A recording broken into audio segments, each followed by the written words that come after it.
everyone. Welcome back to Besties, Books, and Brews. How's everyone doing this week? Hey, great. Yeah, y'all all feel the same way that I feel because I'm super tired, but super excited because today we have the wonderful Miss Melody Muze, who is the voice actress or actor of Feyre from Akatar. Yay. Yay! Yep, so excited. So am I. I can't wait to get her in here and ask her all these fun questions. All right. So without further ado, let's take it away. Welcome to Besties, Books, and Brews. We are so excited to have you on with us. As we said, we absolutely love your narration, and we all just ate up the Akatar audiobooks and very much look forward to what you have in the future. I saw recently that you announced you're doing Crave, right? Yes, I am narrating Crave and I'm voicing Grace Foster. Oh, I'm so so exciting. excited. I love those books. I actually listened to them this past year, so I'm really excited to hear the graphic audio version of it. Sorry to get us sidetracked. No, you're fine. Yeah, I'm really excited about it too. We actually just wrapped up dialogue for part 2. So Cool. now I have to work on the narration of part 2. So I am also Awesome. excited about it. I can officially say like, oh, hey, I'm doing vampires now. That's Yay. amazing. Fairies and vampires, your resume is like well-rounded now. Oh, yes.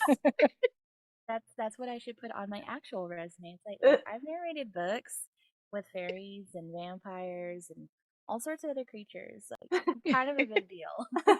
Yes. Exactly. So Nikki is going to take it away with our very first question. Okay, so Melody, can you tell us a little bit about yourself and how you got into voice acting and where did you learn the technical aspects of the job? So, where to start with me? I've always been an entertainer ever since I was a child. I've always been extremely animated, expressive, and I've always been very artistic. So I went through a pretty rough patch in my life growing up in my teens. I was extremely sick, and so much so that I wasn't able to actually go to school physically. I had to come home and finish it. I had like severe stomach issues.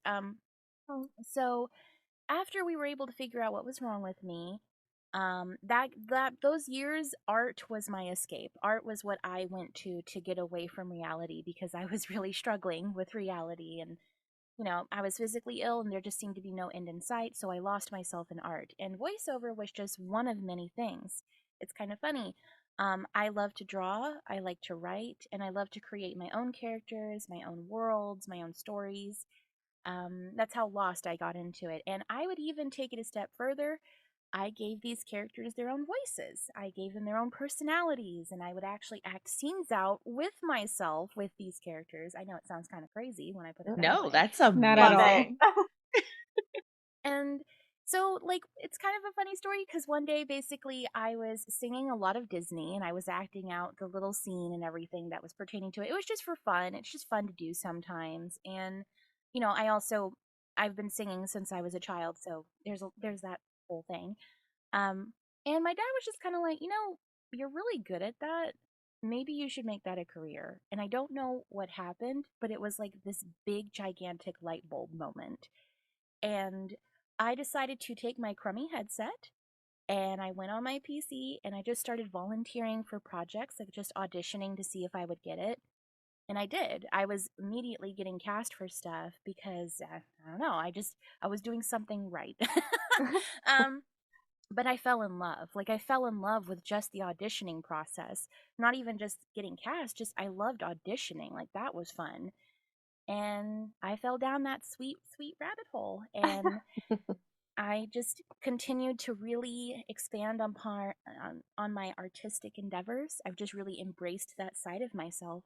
And yeah, here I am, several years later, doing this full time. So. I absolutely love that. Yeah, that is amazing. And since you fell down that rabbit hole, how many books have you narrated? Let's see. I believe I'm in the 40s now because I kind of had I had a later start to audiobooks. Because I started with character voiceover, so I started with video game work. And that's, that's like my truest, biggest love. I love video game work because video games, as a whole, it's so versatile and it covers so many things. Like, even still, I still do a lot of narration. Even in video games, you'll find I still do some narration, which is really cool how it's all kind of interconnected like that. Um, but yeah, I think I'm in the 40s now in terms of audiobooks completed, and one day I'll be in the hundreds, which I'm super excited for. It's going to be a minute because I take my time with each book, but um, yeah. And as for the other questions that you asked me that I'm kind of forgetting, So Where it did you was learn the technical aspects? did I learn the technical aspects? Well, pretty much as soon as I started. Because when you first start out in voiceover, you don't have the luxury of, well, in my case, I did not have the luxury of having extra spending money to outsource my stuff. So I had to quickly learn how to edit. I had to learn how to, and I didn't have to do anything crazy in terms of editing. I just had to do like basic cleanup, when necessary. Obviously, the goal is to have a booth that is clean enough that you don't have to do much cleanup. Um, but even still, we all have different home setups and there's different things that happen and just so many variables as to why it's good to know how to clean up your own audio. And especially for audiobook work, because again, I started off kind of broke. And even when I did have money saved up, I was still being kind of, frugal. I was still kind of like, no, I don't need to hire someone for this. I can do it myself. And then I was like, and then I finally caved because I like having the control because I know that I'm going to do a good job, even if it's really tedious and it makes me kind of want to like slam my face into a wall because to be honest, I kind of hate it. I kind of hate editing and mastering and mixing. Like that's just not for me. It's not my gig, I like to act. Like just let me perform. Let me do that part. But yeah, it was good to learn how to do that because now I actually learned that pretty quick when I started out in voiceover. And in audiobook work, you have to learn it pretty quick too if you want to get accepted. Like if you want your stuff to actually make it to retail, yeah. So definitely when I learned that was pretty soon after I got started in voiceover, and I wanted to take it a lot more seriously and I wanted decent quality and I wanted to be treated as a professional. I was like, okay, I got to make sure I get this stuff sounding at least halfway decent because if I do work with an audio engineer, I want them to have something really nice to work with. So, there's that. That was That a makes ramble, sorry. a lot of sense and so Yes. very relatable. Absolutely. Did you read the ACOTAR prior to trying out for the role or getting the role? Absolutely not. I actually did not. It was so funny because I haven't been part of the book sphere in a hot minute because I was so busy and consumed with voiceover.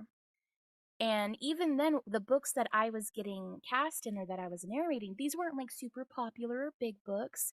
I still work with independent authors. I still love to work with them. Actually, they're my favorite people to work with. I love small authors. They are so humble. They're so kind. Um, I love working with the smaller authors, which is why like part of me is kind of like, oh, this is like, yeah, it's really exciting to work on something as popular as this book series. But to be honest, I'm going to use this so I can be like, hey, also check out this amazing small author that I work with and their books. You know what I mean? Like, so that's Yeah. kind of how I'm looking at it in a way. Um, but anywho, gosh, getting sidetracked again. I'm sorry. That's okay. No, we love That's the it. story of Yeah. our lives. Okay, This stuff great. is Yes, I'm in good fascinating to us. company. But yeah. So I actually had not read these books yet, but I had heard of them. I had friends who was telling me, "Oh, do you like smut?" And I was like, "Well, yeah, of course." It's like, "Do you like high fantasy?" Yes. And blah blah blah. So I had many people recommending the book series to me. I just hadn't found the time to actually like sit down, buy the book, and read it. Um, so yeah, I hadn't done it yet, but it was funny because when it was mentioned to me, next thing you know, like I think a couple weeks later, I get sent an email asking, it was just an email I think sent to the whole roster because Graphic Audio was so excited about it because Graphic Audio, they didn't get like a bunch of big series before ACOTAR. ACOTAR was like arguably like their huge bang series that they've ever got. So they were super excited about it, and they were just letting everyone know, like, oh, hey, everybody, we're just letting you know that we get to cast for this really cool book, and we actually get to bring it to life. It's super exciting. That's all it was, right? And I was like, oh, well, good for graphic audio. That's really exciting. And then a few weeks later, I get sent, an email from my amazing director, Colleen. She's the voice of Lydia from Skyrim, by the way, for anyone. Just fun fact. Oh. That was my director for ACOTAR. Um, and she was just kind of like, so Melody, would you like to audition for Feyre Archeron for ACOTAR? Because we kind of shared your voice and other voices with Sarah J. Maas and her team, and she wants to hear your audition specifically. And I was like, I had a moment, like I had to like kind of reread that because I was like, whoa, hold on. Hold on. I had to process that because I was like, out of all the people that my director was sending her, she and her team specifically were like, no, we want to hear her audition. We want to hear this. And that's when I was like, okay. So I sent the audition how I normally act and narrate. And I was like, I think I was the first person cast in the whole roster. Wow. So that was really cool. And yeah, that was pretty mind-blowing because like all that happened so close together. Like I had never heard of this book. Suddenly I heard of this book. Next thing you know, graphic audio is gonna bring this book to life. And I was like, oh, that's cool. And next thing you know, I'm being asked to audition for this book. And I'm like, oh, well, okay. So a series of events. Absolutely. And Mhm. honestly, so cool because you can basically say you were handpicked by SJM herself. Yeah. Right. Yeah, that's And I mean, how Another fun thing was for it your to- resume. yeah, right? How fun was it to go back to your friends and be like, that book you told me about? Well, I'm going to be narrating it. It was pretty fun. It was pretty cool to blow their minds because what had happened was basically my sis-in-law had her like a what is it called? It's I always do this bachelorette party, I think. Okay, yeah. And this was these are all her friends who like know about that series and were telling me about it. So I was able to like go back to them and I was like, I got to tell them I auditioned for it. Like because I hadn't been cast quite yet. They were still deliberating, right? But I got to tell them like, hey, I got an audition for this book series, and their minds were just kind of like, whoa, like, oh my god, like they're like, oh, I really hope you get cast because that's huge, like that's a big deal, and blah blah blah. And I was like, I don't know, we'll see what happens. And yeah, Here we are. Yeah. The rest was history. yeah, it's definitely quite the role because even though like they just shared part 1 clips of Crave on their social media, and the comments are cracking me up because everyone's all like, "Nah, that's not Grace, that's Feyre." It's like, Feyre, what are you doing here? What are you doing in this book series? The fans love you. Mhm. I And they love definitely think ACOTAR. some of them. Yeah. Melody, in your opinion, what makes a great voice actor, and do you have any tips for aspiring ones?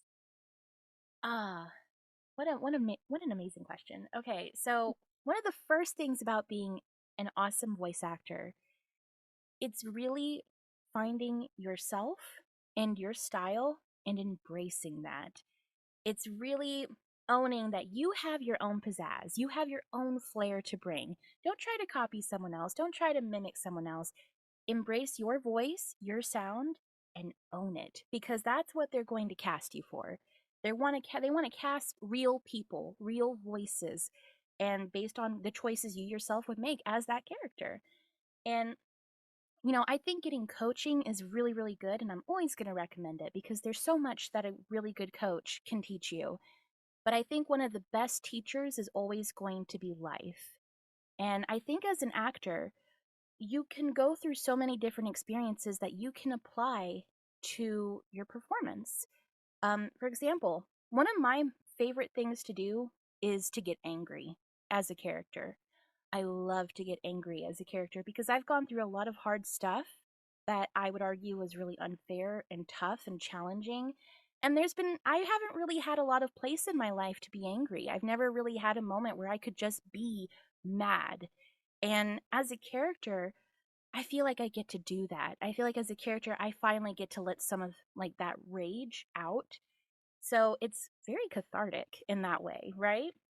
And it also makes for a really powerful performance because these are real emotions. Like I'm just channeling how I actually feel from this other situation, and I'm just putting it in this performance right now. And I think that's what makes a really fantastic actor is just, really learning how to channel your emotions, where to apply them, and just letting you be you. Like, just be authentic, be genuine, make those choices, make mistakes, embrace your little quirks. It's okay if you stutter. That's no big deal. Actually, that's part of your charm. That's what makes your performance wonderful. Or if you have like a cute accent that you're like a little shy about, no, don't be shy of your accent. That's what makes your voice awesome and unique. So that's what I personally say. And that's just my opinion. Like, the biggest, most important thing is to learn to embrace who you are and your sound and to own it and just say, this is me, this is how I sound. And yeah, and that applies to all your voices. If you can do like a bunch of them, they're all still you. So Oh, That's I love awesome. this so much. I love Yeah. that I so much. know. And the getting angry definitely helped for Feyre because Feyre, she Sarah got goes Mhm. pretty through a angry lot at of times. stuff. Yeah, I know. I read the book and I was like, oh my God, this girl can't get a break. Yeah. I was like, goodness gracious. So I Yeah. had the unpopular opinion of I actually like A Court of Frost and Starlight because, my girl Feyre gets a nice break. It's much That's a That's a good good way of point. looking at A it. well Yeah. needed one. Yeah. That's so true. Because Yeah. she even didn't get a break in Silver Flames. No? I know, and I feel like, and I'm not trying to like hate on anyone, but I think people forget she's 19 and, Right. Yeah. she's not fully developed in the brain yet, and she's going to make mistakes. She's going to make mistakes. She's not always going to handle things like the right way or the perfect way. I mean, and I do think that's what makes her a more interesting character. I love characters who aren't perfect. I like characters who aren't always smart, who don't always make the best decisions. Because it's like that's real, that's realistic, that's how we are as people. Like, we mess up all the time. And you know, I feel like sometimes she gets a lot of hate and like cuz that's what I try to channel in her performance too. Like, I really try to channel like that I'm not really sure what I'm doing here and I'm kind of scared and terrified because I'm in this whole new world filled with very dangerous creatures and so much is expected of me, but I don't really know what I'm doing. Right. So So true. if any of that makes sense. Yeah. Yes. Makes perfect sense. So yeah, and so I kind of feel for Feyre a little bit because on one hand, I know there's a lot of people who love her and think she's awesome, and I think there's a lot of people who also criticize the crap out of her. And the criticisms are fair, but it's also like I have to give grace because she's also 19, and I'm like, well, Yeah. she's Yeah, not fair gonna enough. have it all figured out at Yep. 19, probably. Right.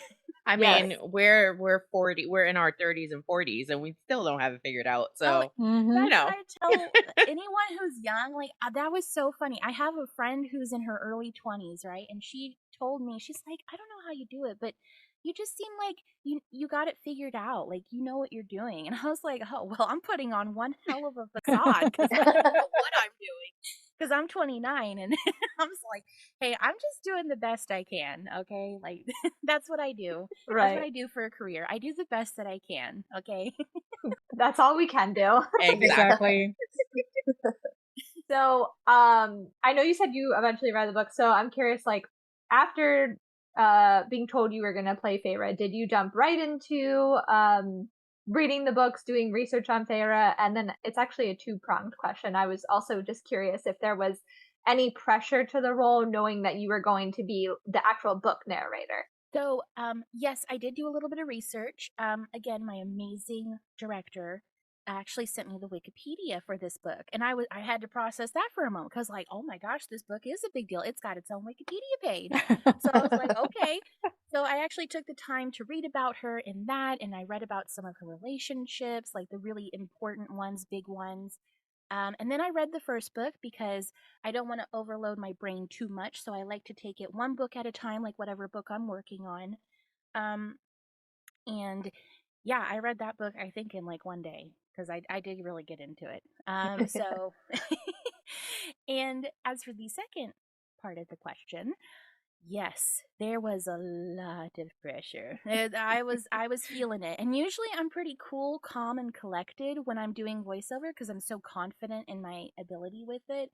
But I had to be honest. I was like, okay, this is like my first huge narration role, I can officially say. And this is one hell of a series to start with. A big role wise for audiobook narration. So I definitely felt the pressure. I was like, okay. And I had a lot of nerves because, again, I am a more emotional narrator. I'm, a soft spoken narrator, and so many other things. Like, I just wouldn't compare myself to a lot of other narrators out there, per se. Uh, which is, a good and bad thing, I would say. Like, it's always good to have your own style because, hey, if someone doesn't like me, odds are another people will really like my style because this is like what they more probably gravitate towards. Mhm. So yeah, there was a lot of pressure and a little bit of fear and anxiety because I was like, okay, I really want to do a very good job with this. I'm gonna take my time. I had to be careful not to fall down that perfectionist rabbit hole that I used to fall down a lot when I first started voiceover, and I'd take ages with just one audition because I wanted to be perfect. And I had to be careful with that with this narration because, it's like, no, no, no. Perfection is not what sells my narration. It's not perfection. It's real. It's authenticity. It's, and like I think that's part of what really, and that's actually I think part of the reason I got cast. According to my director, she said that she wanted someone who wasn't polished sounding. She wanted someone who didn't sound polished. Again, they just sounded real and like authentic, like they're in that moment, feeling what Feyre is feeling. And I think that's kind of the thought I put into when I narrate, especially if it's first person, especially so. So, yeah, pressure was there. But you did a really great job. Yeah. Yes, you did. Thank you so much. That makes me so happy to hear. Of course. We missed the narration in Frost and Yes. Starlight. I Oh. will say that. Yeah, I'm sorry, and I mean, I can't narrate it though because it's third person. So if Yeah. it shifted, Mhm. there's no. I mean, there's a part of me that kind of wishes that I don't know, like we could have taken like creative liberties there and just been Mhm. like, hey, Mm-hmm. is there any way we can? I know it doesn't make complete sense, but can we just get the narrators to narrate their chapters even if it's third person? Yeah. I was thinking the same thing. Mm-hmm. I mean, that is, I know it doesn't technically make sense, but I feel like a lot of people would have really enjoyed it because everyone got so Mhm. used to everyone's voices at that rate. Like, at that point with a Court of Frost and Starlight, everyone's like, okay, they've really settled into everyone's voices, everyone likes Mhm. them, or maybe doesn't like them, but hey, they tolerate them. And. And that's personally what I would have done. Like, I would have been like, hey, let's just make the actors narrate their chapters. Even if it's third person, it doesn't totally make sense. Let's just do it. Like, because, hey, a lot of those voices are very nice to listen to. So, Yeah. Yeah. yours did a fantastic job. Yeah. Yes. I would have I mean, in definitely my enjoyed brain, that. it makes sense. I would have preferred that as well, but Mhm. yeah. Mm-hmm. Well, thank you for saying that. That makes me happy because because I made the mistake. Like, this is something I still have to work on as a performer because there's still a lot of people who did not like my voice. There's a lot of people who did not like my narration. People complained about like my sibilance. They complained about how breathy I was, or how young I sounded, or I was too emotional, or I wasn't emotional enough. Like, and that's like a trap that you as a performer and a narrator have to try to be so careful with because, like, not everyone's gonna love what you do. Like, not everyone. Like, you can put your absolute heart and soul into something, and you'll still have people who will hate it. Mhm. Yeah. Yeah. Mm-hmm. that was a fun learning journey for me, because I was kind of letting it get to me for a minute. And my favorite person ever, Gabriel Michael, who voices Lucian. I don't know if you all have done an interview with him yet. We Not haven't. yet. Not yet. Fingers If crossed. you could help us there, we'll take it. Happy to help you. I will absolutely let him know, because he is amazing. And when I was having my moments of feeling down, because I let those comments kind of get to me a little bit, he was the one to be like, no, no, no, don't listen to that. You were chosen as Feyre. You are Feyre. And like, blah, That's blah. right. Yep. He really hyped me up big time. I That's did a good thing amazing. here. I did okay. And You did he's more than amazing. okay. Agreed. Amazing. Yeah. Thank you so much. That really makes my night. And I will definitely help out with Gabriel, because I think y'all will have a fantastic time with him. He's amazing. Oh, And thank you. also, Gabriel is another special somebody Yeah, for I graphic know. audio who we're I big fans know. of. He is Yes. in Who? Zayden. he Wait, is what? in Fourth Wing, correct? Right? Yeah. That's Yeah. right. Yeah, he has a huge role, and I'm just so happy for him. He absolutely deserves it. He's so hardworking. He's so talented. And he's also just an amazing friend and peer. Like, he's just a pleasure to work with. Honestly, that was the other fantastic part about this whole experience, was all of my peers. All of my peers, I reached out to who I could, and they're fantastic. Like, I reached out to Anthony Palmini, who Yeah. voices Rhysand. I That's can our also help boy. out with him. I don't know if y'all have interviewed him yet. He's our Yeah. friend. We know him. Like Lori and personally. I. Oh, really? That's Mhm. amazing. Yeah. He's also awesome. He's such a wonderful soul. He is. And He is. yeah, and he's just incredibly talented too. Because like, if you go to his social media and you like watch through his clips, you're like, this is Rhysand? You mean Yeah. that sultry, sensuous, sexy voice is this goofy Cuphead cartoon character he's Yep. doing now? Yeah, it was kind of interesting for Lori and I to get through those scenes. I hear that. I've experienced that myself with my sister-in-law, who listens to my stuff too sometimes, Oh. and she's like, I had to like process, that because you are my sister-in-law and everything. I'm like, yeah, I know.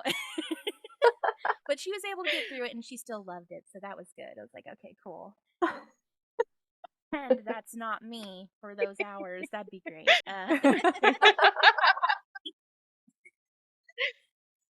Right there with me. So, how did you decide to on Feyre's voice? So Feyre's voice wasn't too hard, because I felt like Feyre was young sounding, like she's. So I basically stuck with my regular voice, of course. But the difference between me and Feyre is that I feel like I'm a lot more confident. I know who I am. I kind of know how to navigate through life, at least a lot more so than a 19-year-old would. Especially a 19-year-old who's been going through a lot. Um, and I do think she's a very strong character, but I didn't want to make her sound too strong, especially at the beginning, because she's at a really difficult place in her life and she has so much going on. And I really, really kind of thought back to when I was 19. And I remember that when I was 19, I was very quick to anger. There was a bitterness there, because, again, I went through a lot of stuff that wasn't very fun or very fair, like most people do, to be honest. Um, and I was also very unsure of myself, who I was, what I wanted in life. And I feel like that's pretty accurate to a lot of 19-year-olds. There's very few 19-year-olds who can just be like, oh, I know what I'm doing. I know what I'm doing. I know who I am. I know where I'm going. And Feyre wasn't just like 19 and still kind of figuring out who she was. She wasn't just still developing. She was also trying to take on this huge role of like basically being almost like a mother or provider to her older sisters. And that was another part that I had to like really swallow as I was reading the book. It's like, why is the youngest one doing all the work? Mhm. Everybody wonders that. Yep. And like that was the part that got me. I was like, since when is this ever a thing? Mhm. Like, For um, real. and when is the middle child like kind of the baby? Like I honestly thought Elaine was going to be the youngest one. I thought Yeah. maybe Yeah. Feyre would be the middle child, to be honest. If yeah, so that was something I had to like. Oh, okay. Uh, but that's kind of how I really decided on Feyre and her voice, because Feyre, she's to me she's a complex character. She's not like just strong. She's not just confident. No, she's Mhm. passionate. She's vulnerable. She's impulsive. Sometimes she's abrasive. Like she's all of these different things, especially again at 19. When I was 19, I was, I was complicated and I was kind of all over the place. But the things that I do recall, like I felt like there was a lot about me and Feyre that were pretty similar, because I do think she knows the difference between right and wrong. Like that's something I've never really struggled with. I've always known what is right and what is wrong. Like I've always understood that, and I feel like Feyre does too. And Yeah. there were many scenes between Feyre and Tamlin where she just kind of like sort of put him in his place on a moral like from a moral standpoint, and I'm just like, you go, girl. Like that's just one example, of course. And yeah, that's kind of what I did to decide on Feyre's voice. I focused less on the voice itself because I thought, like pitch wise, I thought I was already there. Like I feel like I already sound pretty young. I don't need to do anything like astronomically different. Um, I was surprised that I wasn't asked to put on an accent. I was really shocked about that. I was like, I would deep down, I was kind of hoping I could do a British accent because I felt like this. So, like a British RP accent. But no, they just wanted standard American. I was like, okay, so just my voice, but let's really think about her personality. Because I'm a lot more bubbly than Feyre. Like I'm a lot more bubbly. I'm a lot more expressive and animated. And the only time I really got to bring out any of that is maybe when she was being like a little flirty and maybe and like snarky. Like I at least have that because I'm a sassy person as well myself. I'm very snarky, so I was able to get some of that in there too, which was fun.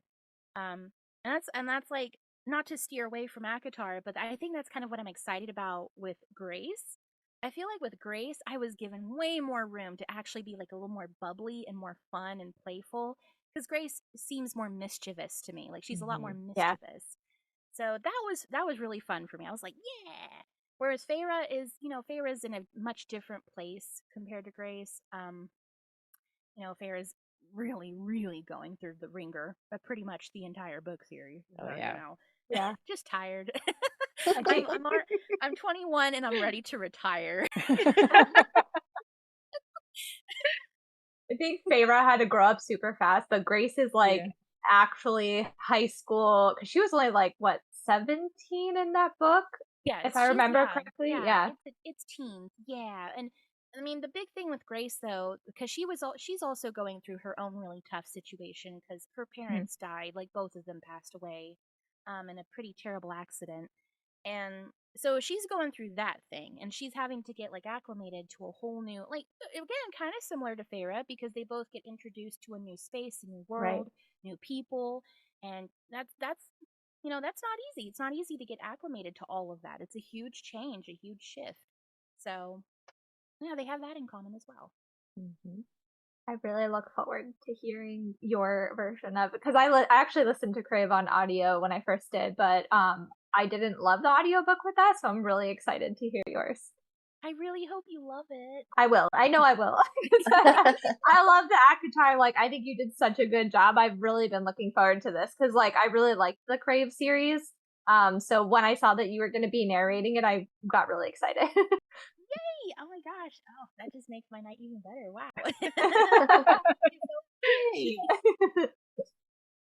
So how did you learn how to pronounce all of the Akatar fantasy world words and names? Was it your director? Was it Sarah J. Maas?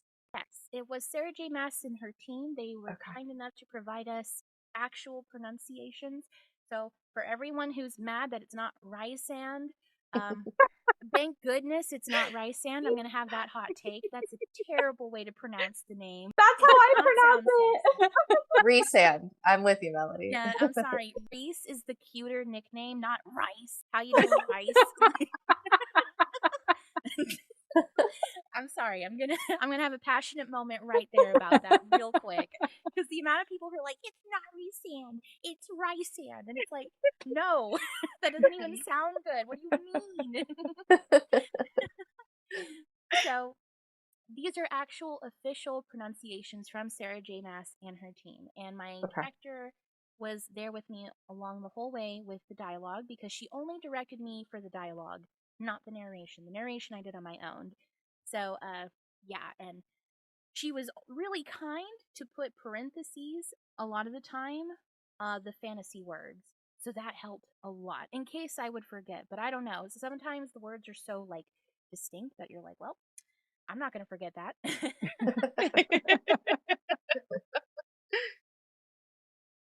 So what are your thoughts on the character of Feyre and how she's developed throughout the series? So, I mostly like Feyre. And the only thing that I don't care for is just how much of a backseat she takes in later books. Like, I'm totally on board with, giving the spotlight to one of her sisters. I think that's great. I think that's a great idea. Um, I'm just kind of surprised at how it basically she becomes pregnant, and that's pretty much it. Almost feels like the end of her story. Mhm. And there's a part of me that's like, no, no, no, you could do so much more with this. Like, she has a family, she has a child, but that doesn't stop her from being, you know, who she is, the High Lady of the Night Court. Like, I Mhm. want to see more of her. I want to see of her now in this kind of position. I want to see her work now. That she's a lot more confident, she's a lot more powerful. Like, now I want to see her work, because we got to see her when she was like, I don't know what I'm doing. And now I want to Right. see her when she does know what she's doing. Yeah. And I Mm. I think my favorite piece of her development is how much more cunning she becomes. Mm-hmm. I loved that, because I Yes. could tell, I could see the little hints of it in, like, the Mhm. first couple books. I could tell that this was developing. It was very much reminding me of Sansa from Game of Thrones. Oh, Mhm. yes. Mm-hmm. Because you know how in Game of Thrones she started off really innocent and pretty pure, like she was very idealistic and naive. Mm-hmm. And then unfortunately she goes through so many terrible things, and but these terrible things do make her learn. Like, she learns, and then she starts Mhm. to actually play the Game of Thrones. And Right. then like, she's really good at it. I mean, like, in the show at least, don't get mad at me. The show at least, like, she bests one of the toughest, most skilled players of the Game of Thrones. And that was super. I loved that for Feyre, and I loved acting that. I loved performing. Like, yes, we've seen Feyre when she's passionate and, crass and crude and blunt and blah blah blah. But getting to play this other side of her, this more coy and cunning side, I loved that. I loved that piece of her development in particular, because I feel like if you're going to hold a spot, you know, in court and nobility, you have to be very cunning. Like, you can't just be a goody two shoes. Like, sometimes you are Mhm. going to have to play Mm-hmm. dirty. Sometimes you are going to have to be a little cold, because that's just how it's played. That's how it's done. So that was pretty fun. I liked that a lot. Um, and I also loved how, I love how she knows the difference between right or wrong. Like, she never really loses that. Like, she never loses herself, right? And Right. I think that's so cool. Like, it's just a testament to how strong of a character she is. Like, she's not afraid to be vulnerable. She's not afraid to be weak. Like, not like it sucks, yeah, but she still does it. Like, she's still that way. And she encourages it from others. And when others are vulnerable and weak, um, she kind of embraces that. And I like that a lot. So, yeah, I think Feyre as a character is a really good character. Like, I think she's a very good character and a very relatable character in a lot of ways. So, yeah. Hopefully, we'll get more of her as High Lady in the future books because SJM's still writing more.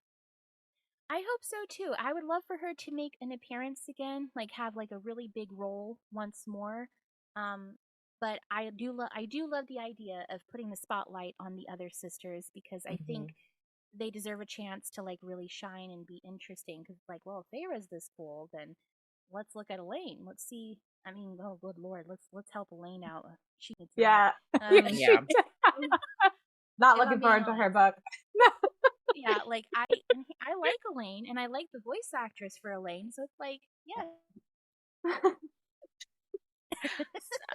So were you shocked by any of the plot lines that happened to Feyre? Hmm.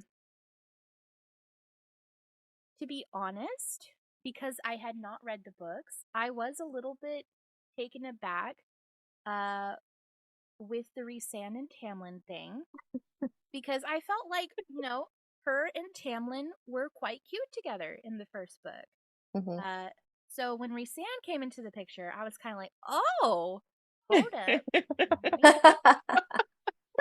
another challenger has entered." So I was very pleasantly surprised. That did actually take me by surprise because I was like, "Oh, this is probably going to be like the love of her life and all the trials and tribulations," and technically it is. But like I was like, "Oh, it's going to be Tamlin. Okay, that makes sense." And there was even a part of me that was kind of like, "Is Lucian and her going to be a thing?" Because they've got amazing chemistry, like you know.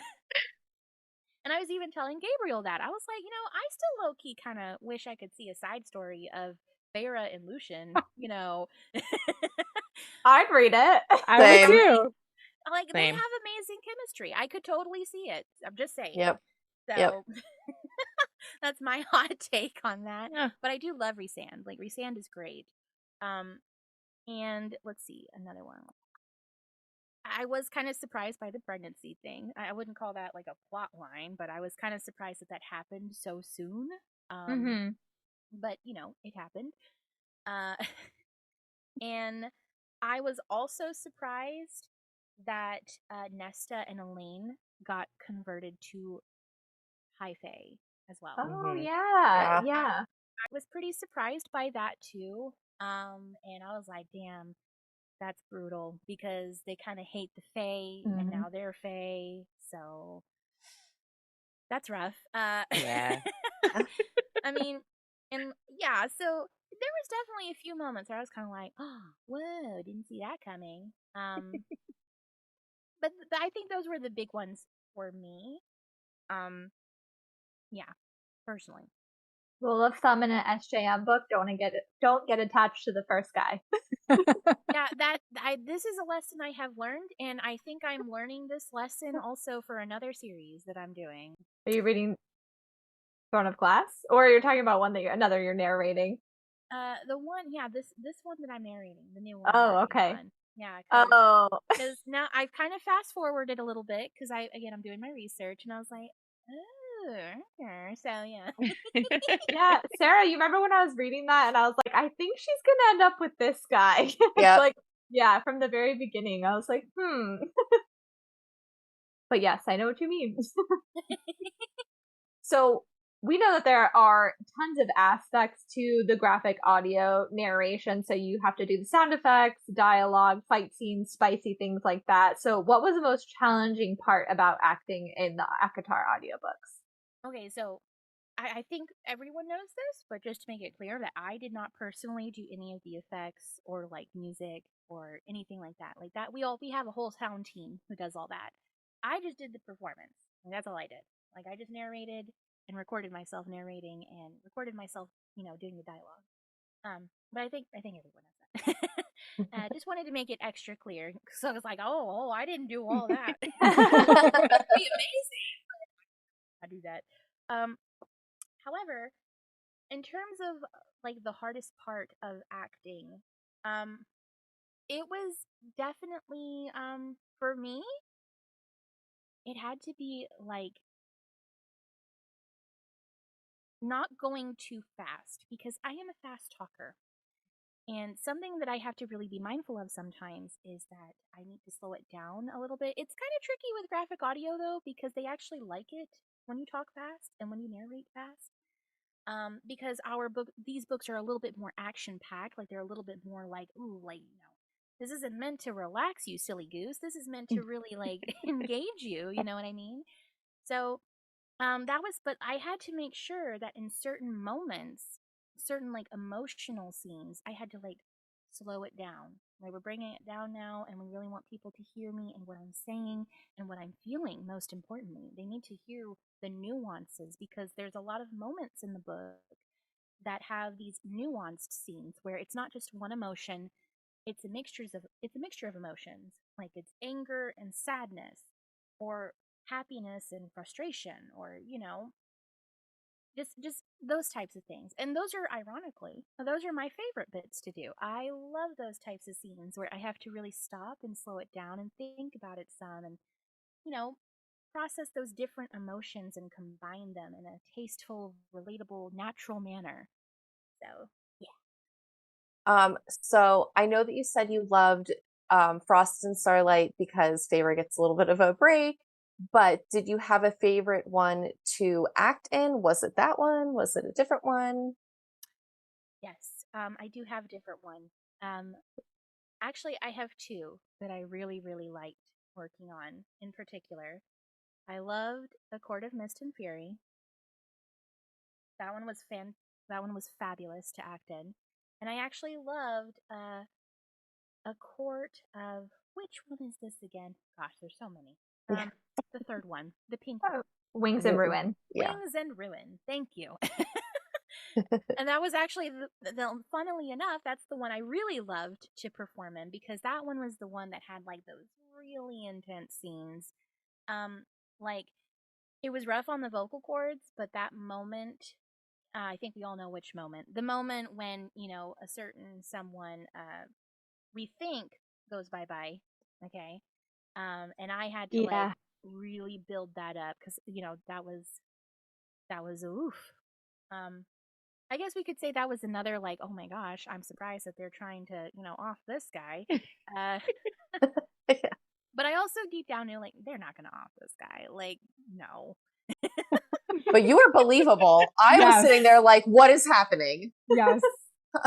And that was so much fun to perform. Like it was like because I had tears in my eyes and I had to really, and like I think Colleen was all like, "Oh my gosh, you're bringing tears to my eyes here," and I was all like, "Yay!" But also I'm sorry.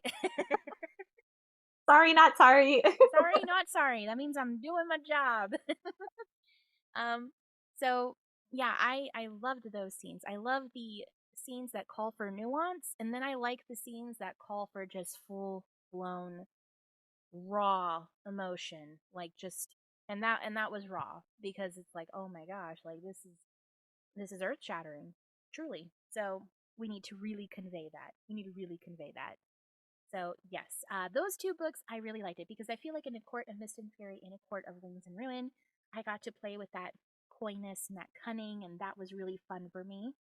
And that's another thing I like about her character. I know we already answered this question, but I like the fact that she, is sexual, and like she doesn't shy away from it either. Like I like the fact that she's like, just yeah, I'm sexual. I like sex. I have no problem being sexy. I have no problem being flirty. Because I myself in real life, I'm a flirty person. I love to flirt. So there's that. Uh, so yeah, that's me. Well, speaking of the sex, because it's no lie that Feyre has sex all over the place. Yes. How did you feel about recording those spicy scenes, and like, what was your mind space at that moment? Oh, I loved it. I thought it was so much fun. I was like, oh, this is great. I'm in my element. I for one had a lot of fun with it. I did blush a few times though, because Colleen was listening to me and everything, and we were bouncing off of each other with the lines, and we're very professional, good sports about it, but we also had our fun with it and everything. And I'm also like I'm bisexual, so like so I love I love pretty much everyone. Oh, there you go. So yeah, I really enjoyed the scene. Honestly, I thought the scene was very fun, and I loved them. I thought they were great. I do like if I were to give any kind of criticism, I do think some of the sloppy jalopy noises could have been like omitted. Um,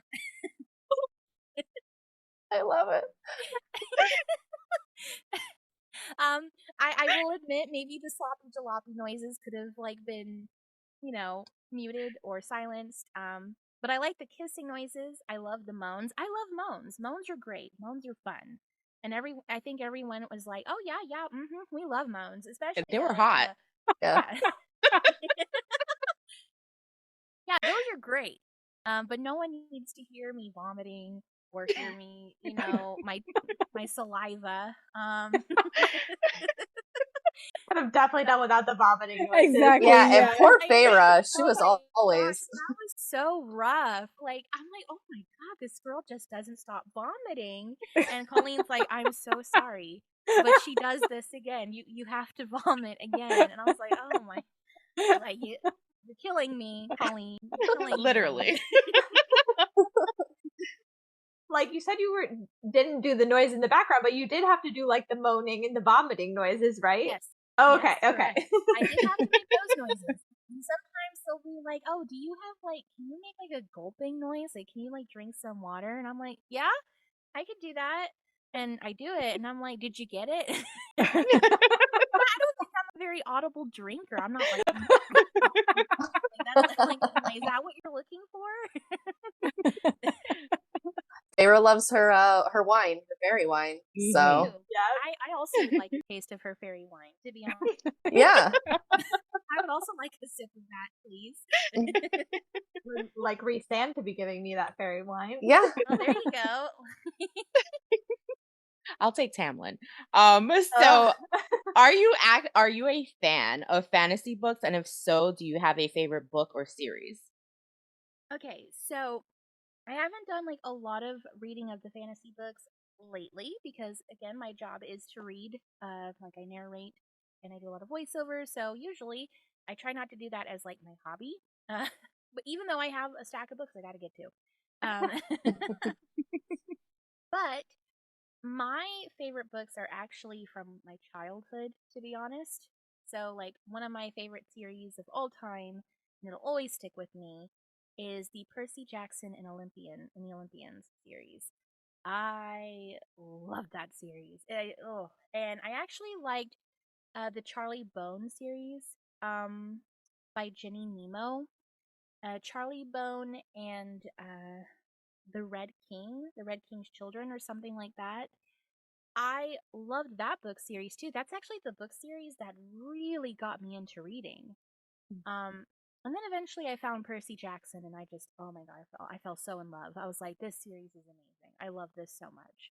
Um, but grown up me has since educated herself a little bit on like some of the Greek mythology that happened there, and I was like, ooh, this isn't accurate, is it? Like, oh, this isn't actually what happened in actual Greek mythology. Okay. But hey, I will still always have a special place in my heart for those books because they really help kind of cultivate my love for reading. And so, yeah, I love those books. Let's see. Oh, another thing that I really liked was the Bartimaeus trilogy. It was kind of a dark series for when I was that age. There was a lot of tragedy that happened in that book series, even though it was marketed towards teens, I believe, and young adults. And but I loved it. I thought it was so good. And yeah, and that's another character that kind of goes through it. So yeah, those You are have a my type. I have a type. Yep. There is a theme here. Do you listen to any audiobooks? I mean, you're not reading. Are you listening to any? I'm actually not. I'm not much of an audiobook listener. And I think it's because I can't really sit still and actually pay attention. Fair. I can't seem to. And again, for me, I would have to find a narrator who I really, really enjoy listening to. Like I can't listen to monotone I'm very picky. Like I can't listen to monotone narration. I can't do it. Yep. I've tried. Mhm. I cannot do it. I can't I listen to totally get that. I can't do that either. And I also feel like I can't listen to narration that is where the acting is like off, if that makes sense. Yeah. And again, that's because I'm being a little bit of a snot that way, because I come from voiceover and I started with character acting. So I have very particular tastes. Like if I'm going to listen to a narrator, it's going to be someone who I know is engaging to listen to, and I know they're a good actor. Like I know they're a very good performer. Like I care a lot about that. So if I do start getting into audiobooks, it would have to be that. However, I could definitely do more graphic audios because I do love the full cast. I love the sound effects. I love the music. Mm-hmm. So if I was to listen to audiobooks, that's probably where I would start. Completely Well, agree. the like I said before, you are that narrator for me that is animated and that I really enjoy Mhm. listening to. So Absolutely. yeah. We all agree. That really, oh my gosh, that makes me sad. That makes me so happy. It's definitely made it hard to listen to other audiobooks. Like Yep. I've like you said with monotone narrators, I've had where like on Goodreads the book will have really great reviews, but I'll listen to it on audio and the narrator I don't know if it was the narrator or just I didn't enjoy the book, but I ended up not liking the book at all because of it. Mm-hmm. Which sounds really harsh. So I'm like, and that's like another thing, and that's another particular thing for me. If it's a first person book and it's young adult or teen that I'm trying to listen to, I'm immediately out of it if they sound like a grown person. If they sound Yeah. super grown, I'm like, okay, I'm already out. You've already lost me because this character is not grown. This character is a child. So, and that's not necessarily the fault of the narrator because they didn't choose themselves. I mean, they got Right. selected, right? So, and they're just doing what they do. Like, hey, I got cast, so I'm gonna do the thing. I'm gonna do my job. Mhm. yep. So Melody, this is actually the last question for you and the most important. Can you tell us where we can find your work and what you have in the works next, aside from Crave, if you can tell us? And you can also plug your social media handles, and we can, for our YouTube channel, we can put them on the screen so you can see them. Oh, okay, yeah, thank you so much. So the best way to keep up with all of my work and what I'm doing is my website. At www.voicesofmelody.com. This is where I keep it updated. I keep all of my audiobooks listed there, and I also have video game work that pops up a lot sometimes, and my career is still like blossoming and growing because I have so many plans and I have so much I'm working on. Um, as for upcoming projects, so the first thing is obviously the Crave series with graphic audio. That's the big one, and I think that's one a lot of people are excited for because obviously Crave is a series people are familiar with and really like. So that's the first one, and I narrate and voice act as Grace Foster in this series. So there's that one. Part one is already available for Crave, so there's that. And we finish up dialogue of part two today, and I'm going to work on the narration of it this week and next week. The next book series I want to mention is actually one that is very much in the realm of The Cruel Prince meets The Court of Thorns and Roses. This is not with graphic audio. This is actually independent, and it is called The Quarter Mage. That's the first book. And I believe Gabriel Michael, he also voice acts in this book. This is another full cast audiobook, and Gabriel and Diana have worked so hard to add sound effects and music to this book as well. So you're getting another graphic audio alike, but it's not with graphic audio. It's by Angela Pfeffer. I feel like if you're really, really into if you're into the ACOTAR series and you're into the Cruel Prince, this is supposed to be a mixture of the two. And I also narrate this series and I voice the main character. Her name is Sanja, and she is another great character. She's another passionate character. She knows the difference between right or wrong. I actually think she has a little bit more confidence than Feyre, in my humble opinion. And because she did grow up in nobility, so she has a very different, origin compared to Feyre. Like she's not starting out starving and poor and taking care of her elder siblings. Uh, sorry, I had to do a side eye tone with that. Uh, Sandra is actually, an only child, and yeah, she's on a mission to be a really genuinely good queen to her people and everything. But she obviously goes through some obstacles. There are obstacles, including a very attractive, sensual prince, who is also trouble. So, We love trouble. Red Yeah. flags are our favorite color. and there's that one. And the next thing I want to mention for anyone who has kiddos, I actually finally, this is my first ever preteen book that I got to do, which I'm super excited about. And it's called Jawbreaker. And I am really excited about this book because, first of all, I'm impressed I was even able to get through it because I was going through my own dental problems while I was trying to record this. Oh, Uh, no. and that's really hard, by the way, trying to like narrate and record while also going through your own dental stuff, because this is basically about a young girl. She's like 12 years old, and she's basically trying to navigate her, preteen life because she's going through her own issues dental wise, and her problems are a lot bigger than mine. And she's having a lot of issues with her baby sister, and her parents are really struggling financially. And it's just such a good book. Like, there's so many good stories and messages, and it's based off of the author's own real life experience growing up. And I just wanted to throw it out there for anyone who has kiddos who might be wanting to listen to a really fun audiobook with me narrating. And I did have to age myself up for this book a little bit. I kind of had to go up here a little and make myself sound like, I was 12. And Love it. it's really cute. And I love the main character. Like, she's definitely a preteen for sure.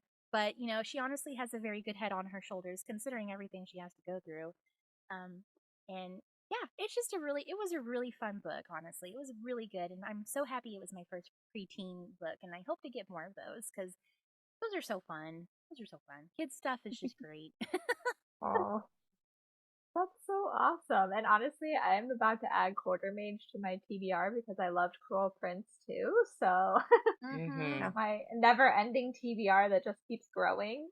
I highly recommend it. Angelina she's amazing. Again, she's one of those, the small indie authors that I work with who is just phenomenal. Like, she's so humble, she's so patient, she's so kind, and she's extremely hardworking. Like, she puts out books like no one's business. And I'm just like, oh my gosh, how do you do this? Like, I mean, I feel like if I finally sat down and decided to write a book, it would take me years. And she's over here popping out books like bam, bam, bam. And I'm like, wow, that's amazing. And they're always great quality too. They're excellent quality. Like, I really enjoyed what I've read so far with the Quarter Mage. And I know the Quarter Mage, I believe they finished up with the mixing and now they have to do mastering, and then we can actually put it out there for everyone to listen to. So awesome. That's exciting. So cool. I can't wait for both of them. Oh yeah. I'm glad to contribute to your massive list. Now up to like 750 books. I'll be Never lucky if I finish ending. it before I die. I mean, maybe if you like really hustle, like 100 books in 1 year. Let's go. Yeah. Oh, I'll be lucky if that's I a can do lot. that. That wore me out just saying that. Honestly, we had such a fun time interviewing Yes. you. We really appreciate you coming on today. Thank you again so much for having me on here. I don't get to do these very often. So I'm always like super excited when someone reaches out to me and wants to interview me. It's like, oh my God, Well, yeah, let's do you it. always have an open seat here at Besties Books and Yes. Brews. Yes. We absolutely love you and your work, and we're so excited for everything that you have to come. Y'all have been an absolute delight and treat. You're all so sweet, and y'all are just great vibes. Thank you. Thank you. Thank you. Really appreciate it. So are you. You're so Yes. amazing. Yes. Yeah. Big fans. Thanks. I'm blushing. All right. Well, thank you so much. Like I said, we'll email it over to you once the episode is live. And have a good night. Yeah.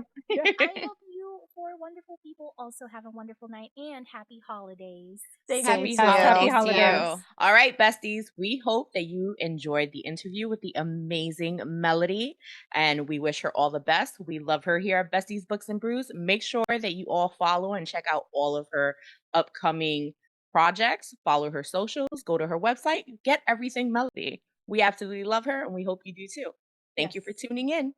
So buckle up, bookworms. We'll see you next week. Bye. Don't forget to like and subscribe.